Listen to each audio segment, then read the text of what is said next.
मानव जीवन अपनी शैशवावस्था में था, तब उसका अस्तित्व एक अथाह दुख, एक अनवरत संघर्ष की गाथा था। मार के अंधकारमय युग की, जब मनुष्य के पास न तो अपनी रक्षा के लिए कोई साधन था, न पेट भरने का कोई निश्चित उपाय और न ही सर छिपाने का कोई ठिकाना। वे असहाय थे, निरीह। जंगली जानवरों के सामने उनका शरीर एक कोमल पत्ती के समान था, जो पल भर में कुचली जा सकती थी।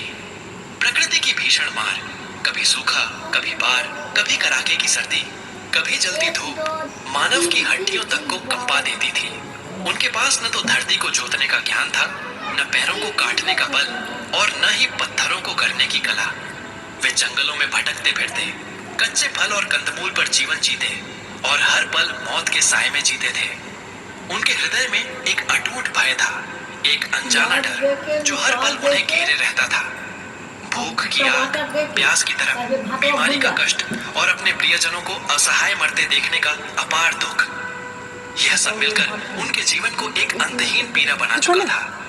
उनकी आंखों में अक्सर आंसू तैरते रहते थे, पर किसके सामने रोते, किसे अपनी व्यथा सुनाते। हृदय में अपार कष्ट समेटे हुए थे, एक ऐसा बोझ जिसे वे किसी से बयां नहीं कर सकते थे। उनकी वाणी में केवल चीखें थी, उनकी आंखों में केवल निराशा का काला सागर। हर रात जब अंधकार अपनी काली चादर फैलाता, तो हर मानव हृदय में एक अज्ञात भय समा जाता। क्या कल का सूर्योदय वे देख पाएंगे? क्या उनका अगला निवाला उन्हें मिलेगा? देवताओं के लोक में, जहाँ सृष्टि के अद्भुत संतुलन और सौंदर्य की कल्पना की जाती थी, वहाँ भी इस मानवीय चीख का कंपन पहुँच गया था। सृष्टिकर्ता ब्रह्मा, पालनकर्ता विष्णु और संहारक शिव, तीनों ही देवगण इस कष्ट को देख विचलित थे। उनमें से एक तेजस्वी देव शिल्पी भगवान विश्वकर्मा, जो अपनी दिव्य कला और अनुपम रचनाओं के लिए विख्यात थे, उनका हृदय तो मनुष्यों के इस दारुण कष्ट को देखकर और भी अधिक पीड़ा से भर उठा। जैसे कोई पिता अपने शिशु की पीड़ा को स्वयं अपने शरीर में महसूस करता है, उसी प्रकार अपनी बनाई हुई सृष्टि की उस असीम व्यथा को अनुभूत किया। उनके हृदय में एक अपार कष्ट उभर आया, एक ऐसा दुख जिसे शब्दों में बयां करना असंभव था। हर कण मनुष्यों की इस करुण पुकार से कांप उठा था।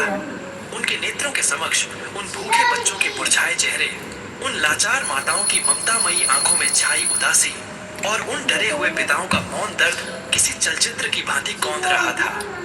वे उस पीड़ा को अपने भीतर महसूस कर रहे थे, उस दर्द को जो मानव जाति के हर रोम रोम में समाया हुआ था। यह केवल सहानुभूति नहीं थी, यह उनके ही अंश, उनकी ही रचना की आत्मा का हाहाकार था। हे मेरी संतानों,